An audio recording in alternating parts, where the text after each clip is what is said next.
প্রথম নাম্বার হলো যারা সুদ খায়।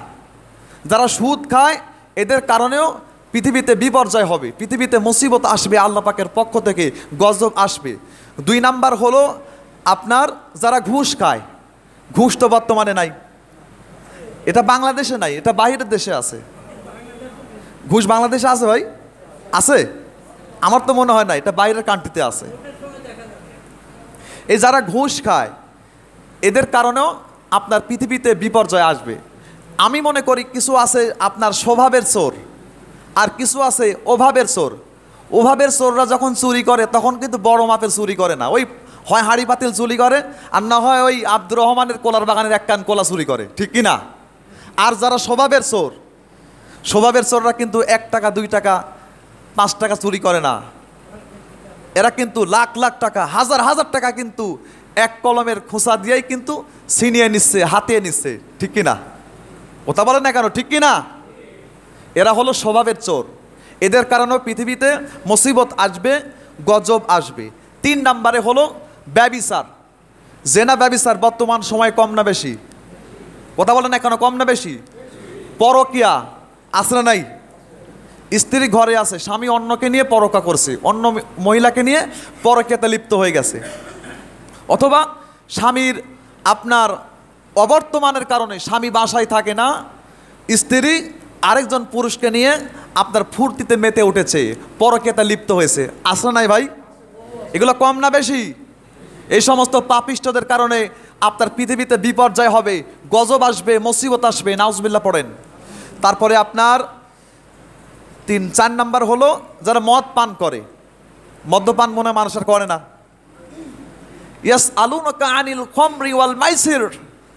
খমর, খমর মানে হলো মদ। এখন কি আল্লাহ বলবেন যে মদ মানে হলো এই খমরের আওতায় যে আপনার নিশাগ্রস্ত আপনার যে জিনিসগুলো আছে, বাবা বলেন, ডাইল বলেন, আরও কি কি যেন আছে, ইয়াবা, ফেন্সিডেল, আপনার গাঁজা বলেন, যে নিশাগ্রস্ত যে জিনিসগুলো আছে, নিশা জাতীয় যে দ্রব্যগুলো আছে, সবগুলোই খমরের মধ্যে পড়বে।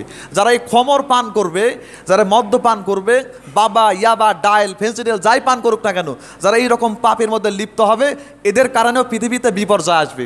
হতে পারে অনাবৃষ্টি হবে, হতে পারে অধিক পরিমাণে খরা, হতে পারে প্রচুর পরিমাণে বৃষ্টি যা মানুষের প্রয়োজন নেই, হতে পারে বিভিন্ন মহামারী। তারপরে আপনার 5 নম্বরে হলো যারা আল্লাহর জমিন থেকে আল্লাহর আইন তুলে দেয়। আচ্ছা বলেন তো ভাই, আমরা মুসলমান না? আমরা কি চাই না যে আল্লাহর জমিনে আল্লাহর আইন প্রতিষ্ঠিত হোক? বলেন চাই কি চাই না? যদি আল্লাহর আইন না থাকতো, কথা মাইন্ড করবেন না ভাই, আমার কথা ভালো করে বুঝবেন, তারপরে আমাকে মাইন্ড করবেন প্লিজ, আগে কমেন্ট করে বসবেন না। আমরা সবাই কিন্তু মুসলমান। যদি আল্লাহ পাকের আইন না থাকতো, আল্লাহ পাকের বিধান না থাকতো, আজকে আপনি জুমার নামাজে আসতেন? কথা বলেন না কেন, আসতেন? যদি আল্লাহ পাকের আইন না থাকতো, যদি আল্লাহ পাকের বিধান না থাকতো, আপনি 5 ওয়াক্ত নামাজে আসতেন?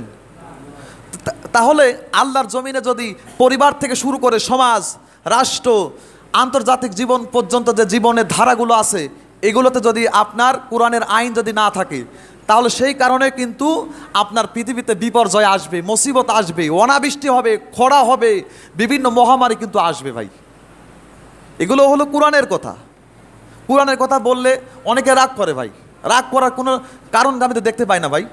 এগুলো তো আল্লাহর কথা, আমরা উলামায়ে কেরামরা শুধু অ্যাডভান্স করতেছি, আমরা বলে দিচ্ছি। মানবেন কি মানবেন না এটা আপনার ব্যাপার ভাই, ঠিক কি না ভাই? যদি দোষারোপ করতে হয় তাহলে আপনি আল্লাহকে বলেন, যদি দোষারোপ করতে হয় তাহলে আপনি আল্লাহকে বলেন যে আল্লাহ আপনি আয়াত কেন দিয়েছেন, হুজুররা কেন বলে আয়াতগুলোর কথা বলেন, ঠিক কি না? তারপরে হলো আপনার 6 নম্বরে হলো আপনার যারা অন্যের হক নষ্ট করে। এরকম লোক মনে হয় নাই? আছে? আছে? এখানে নাই, অন্য জায়গায় থাকতে পারে। হক নষ্ট যারা করে, সব গুণ আল্লাহ সুবহানাহু ওয়া তাআলা মাফ করে দিবেন, কিন্তু আপনি যদি ভাই হয়ে আরেক ভাইয়ের হক আপনি নষ্ট করেন, এটা আল্লাহ মাফ করার এখতিয়ার রাখে না। নাউজুবিল্লাহ পড়েন। বান্দার হক, যেটা হকুল ইবাদ আর হকুল্লাহ, আল্লাহর হক হলো নামাজ, রোজা, হজ, যাকাত, ইসলামের A to Z যে আমলগুলো আছে, এগুলো হলো হকুল্লাহ, আল্লাহর হক। যদি আপনি আল্লাহর হকটা নষ্ট করেন, আল্লাহ ইচ্ছা করলে আপনাকে মাফ করে দিতে পারে, কিন্তু হকুল ইবাদ যদি আপনি কোনো বান্দার হক নষ্ট করেন, এই হকটা বিভিন্ন রকম হতে পারে। হতে পারে আপনার সন্তানকে ঠকাইছে পিতা, মেয়েকে জমি কম দিয়েছে, এক সন্তানকে বেশি দিয়েছে, আরেক সন্তানকে কম দিয়েছে, এরকম হয় না ভাই? যারা শরিক ফাঁকি দেয়, এক মুসলমানের কাছ থেকে আরেক মুসলমান টাকা হালাত নিয়েছে, হয়তোবা সাক্ষী ছিল না, 50,000 নিয়েছে, দেওয়ার সময় 45 দিয়েছে, আর বলে যে না তুমি আমাকে 45ই দিয়েছিলে। কথা বলেন ঠিক কিনা ভাই? এরকম মানুষ বর্তমান সমাজে কম না বেশি ভাই? প্রচুর মানে বেশি এরকম মানুষগুলো বেড়ে গেছে এই সমস্ত হক নষ্টকারী ব্যক্তির কারণে। একটা মানুষ একটা জায়গায় মনে করেন একটা পরিকল্পনা করছে যে এই ভালো কাজটা আমি করব, এখানে একটা লোক দেখবেন সেখানে এসে বাধা দেয়, এরকম লোক আছে না নাই ভাই? সমাজের মধ্যে কিন্তু এরকম লোকও আছে। এই যে আপনি এখানেও আপনি হক নষ্ট করলেন, ওই ব্যক্তির জন্য এটা ভালো কাজ, তার একটা হক ছিল, তার দাবিদার ছিল, সে ব্যক্তি এখানে এই জিনিসটা কায়েম করে দেখাবে ভালো কাজটা। এই যে আপনি হক নষ্ট করলেন, এটার জন্য আপনার জন্য পৃথিবীতে বিপর্যয় আসবে, মুসিবত আসবে, গজব আসবে, নাউজুবিল্লাহ পড়েন। তারপরে আপনার 7 নম্বরে হলো বেঈমান। যারা বেঈমানি করবে আল্লাহর সঙ্গে, ইসলামের সঙ্গে, কোরআনের সঙ্গে, হাদিসের সঙ্গে যারা বেঈমানি করবে, এদের কারণে পৃথিবীতে গজব আসবে, মুসিবত আসবে, বালা মুসিবত আসবে, নাউজুবিল্লাহ পড়েন। 8 নম্বরে হলো জুয়া। জুয়া কি আছে ভাই? না, জুয়া মনে নাই। আগে তো আমরা দেখেছি, ছোটবেলায় দেখেছি মানুষ পয়সা খেলতো, পয়সা। আবার বিভিন্ন আনাচে কানাচে মানুষ জুয়া খেলতো, তাস দিয়ে খেলতো না ভাই? এখন মনে হয় এগুলার নাই। আছে আছে আছে। বর্তমানে মানুষ এমনভাবে আপনার জুয়াগুলো আপনার খেলে, বুঝাই যায় না ভাই জুয়া খেলছে কি না। কিন্তু এর মধ্যে তা বাদে ক্যাসিনো তো আছেই, এগুলো তার নাম নাই বললাম। এই যে দেখেন লুডুতে যে জুয়াগুলো হচ্ছে, এগুলো কিন্তু প্রকাশ পায় না ভাই। দুজনই বুঝে যে কত টাকা যে হার জিতের খেলা হচ্ছে ভাই। স্ত্রীর গয়না, মায়ের থালা বাসন, ওই যে আগের যুগের যে কাঁসার থালাগুলো ছিল না, মায়ের খুবই পছন্দ, মেজে ঘুষে প্যাকেটিং করে আপনার তাকের উপর রেখে দিয়েছে, অথবা তালা মেরে বাক্সের ভিতরে রেখে দিয়েছে, সেগুলোকে চুপি ভেঙে, তালাগুলোকে ভেঙে সেগুলো বিক্রি করে জুয়া খেলে। ঠিক কিনা ভাই? আছে না ভাই? এরকম জুয়াখোরদের কারণে পৃথিবীতে বিপর্যয় আসবে, গজব আসবে, মুসিবত আসবে।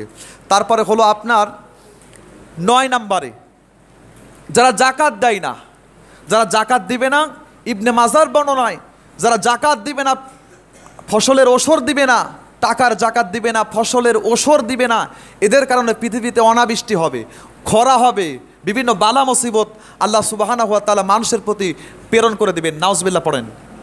জাকাত দিয়ে দিবেন ভাই, যাদের প্রতি আল্লাহ সুবহানাহু ওয়া তাআলা জাকাত ফরজ করেছে, জাকাতটা দিয়ে দিবেন। শতকরা ভাই 2.5 টাকা।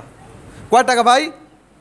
শতকরায় মাত্র 2.5%, মাত্র 2 টাকা 50 পয়সা হলো গরিবের হক। এই 2.5 টাকার আপনি এই 2.5 টাকা জাকাত দিতে আপনার কলিজা কেঁপে ওঠে ভাই। আপনি কি টাকা পয়সা কি কবরে নিয়ে যাবেন ভাই? বলেন, কবরে নিয়ে যাবেন? সব নিয়ে যাবেন ভাই, সব নিয়ে যাবেন। কাফনের কি পকেট আছে ভাই? কথা বলেন না কেন? কাফনের পকেট আছে?